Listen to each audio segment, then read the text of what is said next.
أعوذ بالله من الشيطان الرجيم. بسم الله الرحمن الرحيم.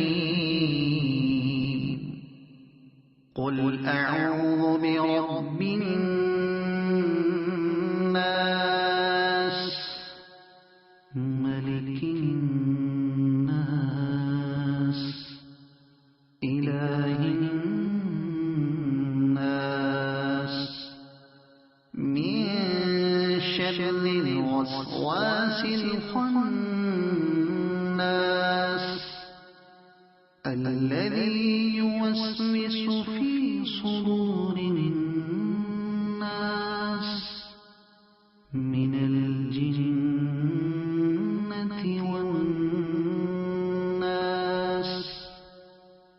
صدق الله العظيم. کہہ دیجئے کہ میں لوگوں کے رب کی پناہ مانگتا ہوں، لوگوں کے بادشاہ کی، لوگوں کے معبود حقیقی کی، اس بہکانے والے وسوسہ انداز کے شر سے جو لوگوں کے دلوں میں وسوسے ڈالتا ہے، جنوں اور انسانوں میں سے۔